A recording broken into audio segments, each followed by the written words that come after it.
Assalamualaikum warahmatullahi wabarakatuh. Salam dan bahagia teman-teman sekalian. Kita ketemu lagi pada seri pertemuan untuk mata kuliah metodologi penelitian kualitatif. Di pertemuan kemarin kita sudah bahas tentang bagaimana pendekatan, pengertian terkait dengan metodologi penelitian kualitatif, termasuk sistematika penulisan, proposal penelitian kualitatif. Maka di pertemuan kali ini teman-teman sekalian kita akan coba ulas tentang bagaimana menyusun perumusan judul penelitian, masalah, fokus, dan tujuan penelitian dalam metodologi penelitian kualitatif. Kita lihat yang pertama berkaitan dengan judul penelitian kualitatif. Teman-teman sekalian, perbedaan mendasar dari judul-judul pada penelitian kuantitatif dan kualitatif itu sebenarnya tampak ada perbedaan gitu ya, yang mencolok begitu ya. Dalam penelitian kualitatif teman-teman sekalian, judul itu dibuat dengan singkat biasanya, ringkas begitu ya, tidak terlalu panjang, tetapi harus mencerminkan perumusan permasalahannya. Yang kedua, judul juga bisa menggambarkan tentang penelitian secara keseluruhan, baik itu berkaitan dengan jenis penelitiannya, subjeknya, temanya, dan sebagainya. Sehingga judul-judul penelitian kualitatif itu sekalipun kemudian judul-judul yang singkat, gitu ya, tidak terlalu panjang begitu, tapi harus mencerminkan keseluruhan dari proses penelitiannya. Karena itu, di dalam judul penelitian kualitatif juga harus berisi tema dan topik yang diteliti. Yang keempat, judul penelitian kualitatif itu menggambarkan gitu ya, adalah penegasan dari masalah yang diteliti. Dan terakhir, ini yang relatif berbeda gitu ya dengan penelitian kuantitatif. Judul-judul penelitian kualitatif itu biasanya unik dan menarik. Kalau bahasa desainnya itu ya eye-catching gitu ya, mudah ditangkap, kemudian menarik rasa keingintahuan bagi pembacanya. Saya beri contoh misalnya judulnya tentang makna hidup penyintas COVID-19, studi fenomenologi interpretatif misalnya. Kalau kita cermati dari judul itu gitu ya, maka tema dan atau topik penelitiannya tentu akan berkaitan dengan makna hidup. Kemudian subjek penelitiannya adalah penyintas COVID-19 dengan pendekatan studi fenomenologi interpretatif. Bahkan teman-teman kalau kita cermati judul-judul kualitatif itu judul-judul yang singkat. Misalnya pulung gantung gitu ya. Pulung gantung itu sudah menjadi judul kualitatif yang menarik. Sehingga menunjukkan nanti detailnya gitu ya di metodologi, kita bisa lihat subjeknya siapa, lokasinya di mana, dan sebagainya. Tapi itu sudah mencerminkan bagaimana judul penelitian kualitatifnya. Atau misalnya judul sederhananya, misalnya ada wanita sifon misalnya. Nah, ini satu fenomena yang terjadi di NTT sana berkaitan dengan proses sunat secara tradisional gitu ya di daerah NTT. Oke, kita lanjut ke latar belakang. Nah, dari judul tadi kemudian kita bisa uraikan bagaimana proses penulisan di latar belakang. Di pertemuan kemarin kita sudah singgung soal sistematika. Nah, latar belakang ini teman-teman sekalian adalah bagian paling awal yang kemudian akan dibaca oleh pembaca dari penelitian kita. Nah, biasanya di dalam proses penulisan latar belakang itu akan menggunakan piramida terbalik. Secara struktur, itu struktur deduktif-induktif. Ditulis bagian-bagian yang umum dulu, baru kemudian mengerucut ke bagian yang khusus. Jadi ini semacam piramida terbalik. Nah, di bagian-bagian awal teman-teman kemudian perlu menjelaskan fenomena yang mendasari permasalahan yang diangkat itu seperti apa. Tentu saja kemudian fenomena-fenomena itu harus diperkuat dengan data, dengan fakta gitu ya, yang berkaitan dengan penjelasannya atau berupa penjelasan-penjelasan yang kemudian didukung oleh gambar misalnya, grafik, tabel gitu ya, yang gunanya untuk memperkuat latar dari permasalahan yang sedang kita angkat. Nah, dari sana kemudian juga perlu dijelaskan secara runut sehingga kita memiliki identifikasi, bisa menghasilkan identifikasi dari masalah-masalah yang akan diteliti di sini. Contoh tadi ya, misalnya soal makna hidup penyintas COVID-19. Maka di bagian awal, teman-teman bisa menjelaskan tentang bagaimana fenomena atau peristiwa yang sedang kita alami berkaitan dengan pandemi COVID-19 ini. Munculnya kapan, kemudian datang ke Indonesia kapan gitu ya. Jumlah orang yang positif di Indonesia berapa, yang meninggal berapa, kemudian dampaknya apa. Dampaknya tentu banyak, bukannya di sektor kesehatan, tetapi ada di ekonomi, sosial, pendidikan, relasi sosial, termasuk kemudian dampaknya pada psikologis manusia. Nah, psikologis manusia itu apa saja? Bisa berkaitan dengan kecemasan, depresi, makna hidup, kemudian diskriminasi, dan sebagainya. Nah, itu kemudian dituliskan semua dan rujukannya apa. Ini kemudian diperbandingkan dengan bagian-bagian di bawahnya, yaitu dilengkapi dengan penjelasan hasil-hasil penelitian sebelumnya. Dalam konteks judul tadi, misalnya kita bisa bandingkan dengan penelitian-penelitian yang muncul di 2 tahun terakhir ketika pandemi COVID misalnya. Jadi dari data-data tadi, dampak dan sebagainya, ini kemudian diulas dengan penelitian-penelitian terdahulu, diulas dengan pendapat-pendapat para ahli atau teori-teori yang sudah muncul sebelumnya, gitu ya. Sehingga kita mengetahui apa perbedaan dari penelitian kita ini dengan penelitian-penelitian yang sudah dilakukan sebelumnya. Dari sanalah kemudian kita bisa menjangkau, kita bisa mengidentifikasi masalah kita itu akan didekati dengan metode analisis yang seperti apa untuk memecahkan masalah yang sedang diteliti. Maka di bagian terakhir dari latar belakang kemudian kita bisa menyimpulkan tingkat urgensi atau pentingnya penelitian ini dilakukan itu bagaimana. Kenapa kemudian kita merasa penting untuk melakukan penelitian ini dan seterusnya begitu ya. Sehingga di latar belakang ini sekali lagi akan menjadi gambaran seberapa luas pengetahuan kita terkait dengan tema yang diteliti gitu ya. Dan ini tentu nanti akan kita turunkan pada apa yang disebut sebagai masalah penelitian.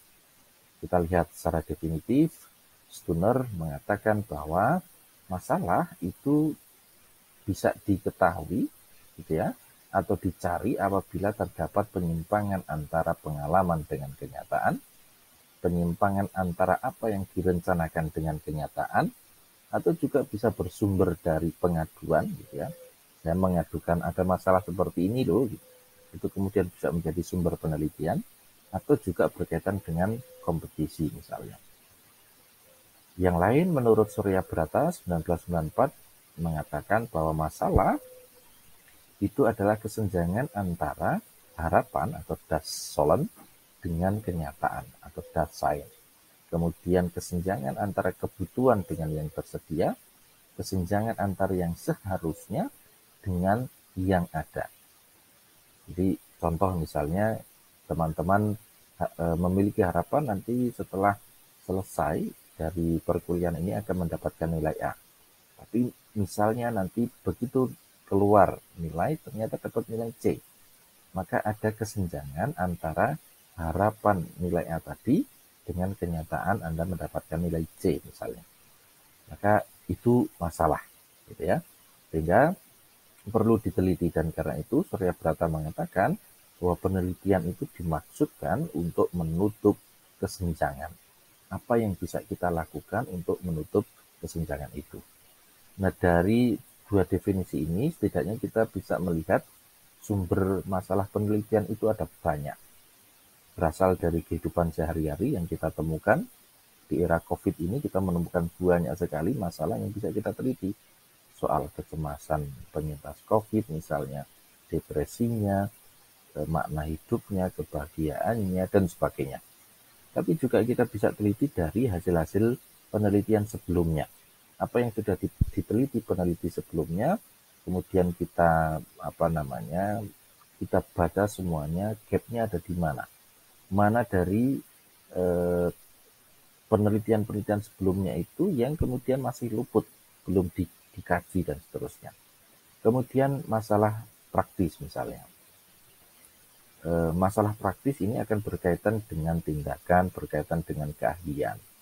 Misalnya dalam konteks COVID-19 misalnya, ternyata gitu ya, ternyata social distancing itu belum cukup misalnya untuk menghentikan penyebaran virus misalnya.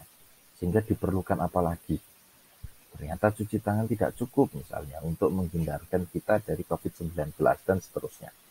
Kemudian yang keempat, sumber masalah penelitian itu juga bisa berangkat dari teori. Gitu ya, bisa berangkat dari teori. Nah, ini yang kemudian teori-teori itu perlu kemudian diperbarui lagi.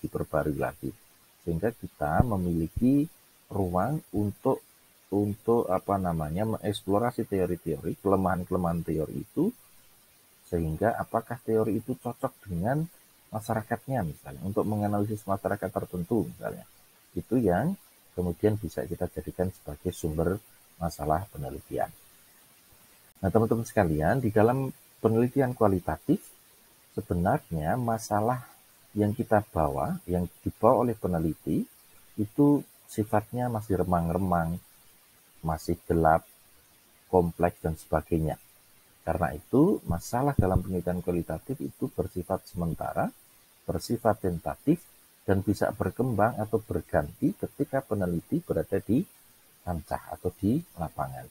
Karena itu, di dalam penelitian kualitatif, memungkinkan setidaknya ada 3 kemungkinan perubahan dari tema yang kita susun sebelumnya, dari judul yang kita susun sebelumnya, hingga proses akhir penelitian. Kemungkinan pertama misalnya masalah yang kita bawa tetap, artinya tidak ada perubahan ketika kita menyusun ketika kita merumuskan judul dengan laporan akhir itu tetap, tidak ada perubahan, maka judulnya akan selalu tetap, artinya nggak ada perubahan sama sekali. Yang kedua, ketika masalah yang dibawa peneliti setelah memasuki penelitian, lapangan penelitian ini berkembang. Jadi bisa jadi mengalami perluasan atau penyempitan misalnya gitu ya. Sehingga bisa jadi judulnya hanya kemudian perlu dieksplorasi lagi, perlu diperkuat lagi. Contoh misalnya kalau tadi kita bicara soal makna hidup penyintas COVID-19. Ternyata menarik, ini tidak ada perubahan, tapi misalnya sebagian subjek yang kita peroleh itu ternyata lansia. Maka kita bisa menambahkan penguatan pada makna hidup lansia penyintas COVID-19 misalnya. Jadi ada perubahan kecil. Tapi yang ketiga, kemungkinan yang akan terjadi perubahan mendasar, yaitu jika masalah yang dibawa peneliti untuk memasuki ketika memasuki lapangan itu ternyata berbeda, sehingga kemudian ada perubahan dari judul awal dan judul akhir. Contoh misalnya, ketika saya meneliti soal makna hidup penyintas COVID-19, begitu wawancara, begitu di lapangan, ternyata lebih menarik membicarakan tentang kecemasan dan depresinya misalnya. Maka kita bisa ganti judulnya menjadi dinamika psikologis atau kecemasan dan depresi pada penyintas COVID-19. Artinya judul yang awal itu berubah di akhir misalnya, itu sangat memungkinkan. Nah, teman-teman sekalian, dalam memilih masalah penelitian itu setidaknya ada 3 pertimbangan. Ada pertimbangan ilmiah, ada pertimbangan non-ilmiah, dan pertimbangan peneliti itu sendiri. Pertimbangan ilmiah misalnya akan berkaitan dengan apakah masalah yang akan kita teliti itu bisa dikaji secara ilmiah atau tidak, atau hanya mitos, atau tidak bisa dibuktikan secara empirik misalnya. yaitu akan berkaitan dengan realitas, dapat diamati, dapat diambil datanya, iya atau tidak misalnya. Kemudian apakah masalah tersebut memberikan manfaat secara ilmu pengetahuan gitu ya, atau kemudian dengan metode apa kemudian kita akan teliti. Ini pertimbangan-pertimbangan ilmiahnya. Kemudian non ilmiahnya akan berkaitan dengan sumbangan praktisnya bagaimana terhadap kehidupan sehari-hari atau terhadap satu profesi tertentu misalnya. Kemudian ada hal-hal yang sifatnya sensitif atau tidak, bahaya atau tidak dan sebagainya, itu adalah menjadi pertimbangan-pertimbangan non ilmiah. Tapi ada juga pertimbangan peneliti. Anda kuat yang mana, dengan kualitatifkah atau kuantitatifkah misalnya. Kemudian minat Anda yang di mana, itu menjadi pertimbangan Anda. Kalau Anda minat di ilmu sosial misalnya, itu akan menjadi bagian dari pertimbangan Anda gitu ya. Termasuk kemungkinan adalah kemampuan dalam pengumpulan dan analisisnya. Kuantitatifkah, kualitatifkah, dan seterusnya. Termasuk di dalamnya akan berkaitan dengan ketersediaan waktu, biaya, sumber daya, dan seterusnya. Ini adalah pertimbangan-pertimbangan dalam kita menentukan masalah penelitian, gitu ya. Kemudian kita beranjak ke fokus penelitian. Dari sekian yang sudah kita tulis di latar belakang tadi, dari deduktif ke induktif tadi, gitu ya, kita kemudian bisa menyusun fokus penelitian kita di mana. Contoh misalnya, ketika kita bicara soal penyintas COVID-19, ada banyak sekali tema-tema yang bisa kita teliti. Kecemasannya, depresinya, rasa takut terhadap kematian, gitu ya, resiliensi, kebahagiaan, makna hidup, prasangka dan diskriminasi, dan lain sebagainya. Ada banyak sekali. Maka kita tidak akan meneliti ini semua, dan kita mengambil satu fokus dari banyak aspek ini, yaitu misalnya tentang makna hidup tadi. Maka yang akan diteliti oleh peneliti, fokusnya ada pada makna hidup. Itu teman-teman gambaran terkait dengan dari judul, latar belakang, rumusan masalah, pertanyaan penelitian, sampai di fokus penelitian. Kita akan lihat contoh misalnya. Contoh misalnya kita punya peristiwa atau kasus soal perkosaan anak di bawah umur misalnya. Dari fenomena ini kita bisa rumuskan menjadi banyak sekali judul. Contoh misalnya dinamika psikologis pada korban perkosaan di bawah umur. Contoh yang lain misalnya stres dan kecemasan anak korban perkosaan di bawah umur. Atau misalnya makna hidup pada korban perkosaan di bawah umur. Atau yang kita teliti kemudian pelakunya. Dinamika psikologis pelaku perkosaan anak di bawah umur misalnya. Itu contoh formulasi judul-judul dari kasus perkosaan anak di bawah umur. Oke, katakanlah kita kemudian mengambil judul yang pertama, dinamika psikologis pada korban perkosaan di bawah umur. Maka latar belakangnya saya akan tulis soal kasus-kasus perkosaan yang terjadi di dunia untuk anak di bawah umur. Kemudian kasus yang terjadi di Indonesia seperti apa gitu ya. Kemudian kalau saya ingin meneliti di Jogja, maka jumlah kasusnya di Jogja berapa. Kasus-kasus ini bisa kita temukan di banyak tempat gitu ya, entah BPS, kemudian lembaga-lembaga konseling, lembaga-lembaga perlindungan anak dan sebagainya, bisa kita tulis. Kemudian dampaknya bagaimana terhadap korban misalnya. Nah, ini kita bisa elaborasi pada berita-berita di koran, internet, jurnal, penelitian-penelitian terdahulu, juga kemudian kita perlu kuatkan dengan preliminary studies-nya. Dari sana kemudian bisa kita kerucutkan penelitian ini dilakukan untuk memperoleh gambaran psikologis pada korban perkosaan di bawah umur, gitu ya. Biasanya dalam konteks kualitatif, latar belakang sampai nanti di bagian akhir itu ya kurang lebih 10-15 halaman misalnya. Kemudian fokusnya di mana? Fokusnya ada pada dinamika psikologisnya korban, bukan pada pelaku, bukan pada keluarga, bukan pada masyarakat, bukan pada sekolah. Meskipun banyak aspek ini nanti bisa menjadi subjek penelitiannya tentu saja korban, kemudian signifikan address-nya bisa bapaknya, ibunya, kakaknya, dan seterusnya. Ya, tapi fokusnya ada pada dinamika psikologis dan korban itu sendiri. Oke, saya singgung sebentar ke tujuan penelitian. Ini tadi luput kita sebut gitu ya. Tujuan penelitian, teman-teman sekalian, menurut Creswell adalah pusat dari kontrol ide di dalam sebuah penelitian.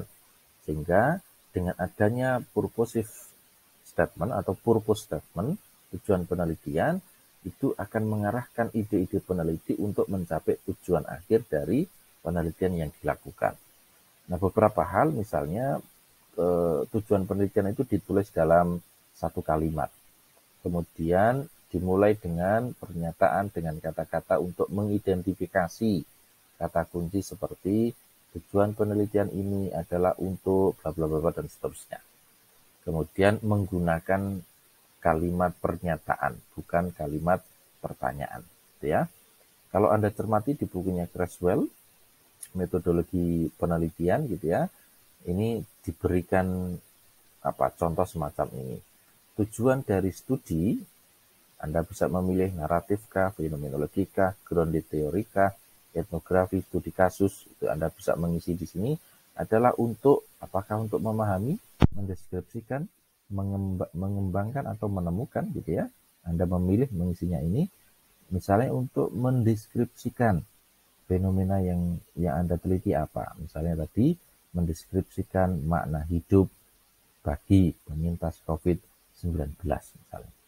Jadi ini Anda tinggal mengisikan saja sebenarnya. Oke, kita beranjak ke contoh tadi. Kita sudah sampai pada fokus penelitian, kemudian kita beranjak pada pertanyaan penelitian. Dengan judul dinamika psikologis pada korban perkosaan di bawah umur, maka pertanyaan penelitiannya kita bisa rumuskan dengan begini. Bagaimana dinamika psikologis korban perkosaan di bawah umur? Ada tanda tanya. Kemudian yang kedua, faktor-faktor apa yang berpengaruh terhadap dinamika psikologis korban perkosaan di bawah umur? Tanda tanya.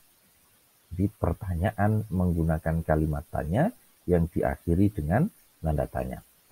Bagaimana mentransformasikan ketujuan penelitian? Teman-teman sebenarnya tinggal mengganti kata seperti ini.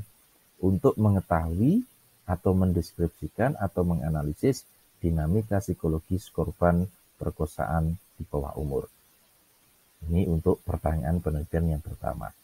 Untuk pertanyaan penelitian kedua, tujuan penelitiannya adalah untuk mengetahui, mendeskripsikan atau menganalisis. Anda bisa memilih satu dari tiga itu. Faktor-faktor apa yang berpengaruh terhadap dinamika psikologis korban perkosaan di bawah umur. Tujuan penelitian dirumuskan dengan kalimat pertanyaan dan diakhiri dengan tanda titik. Itu sampai di pertanyaan penelitian.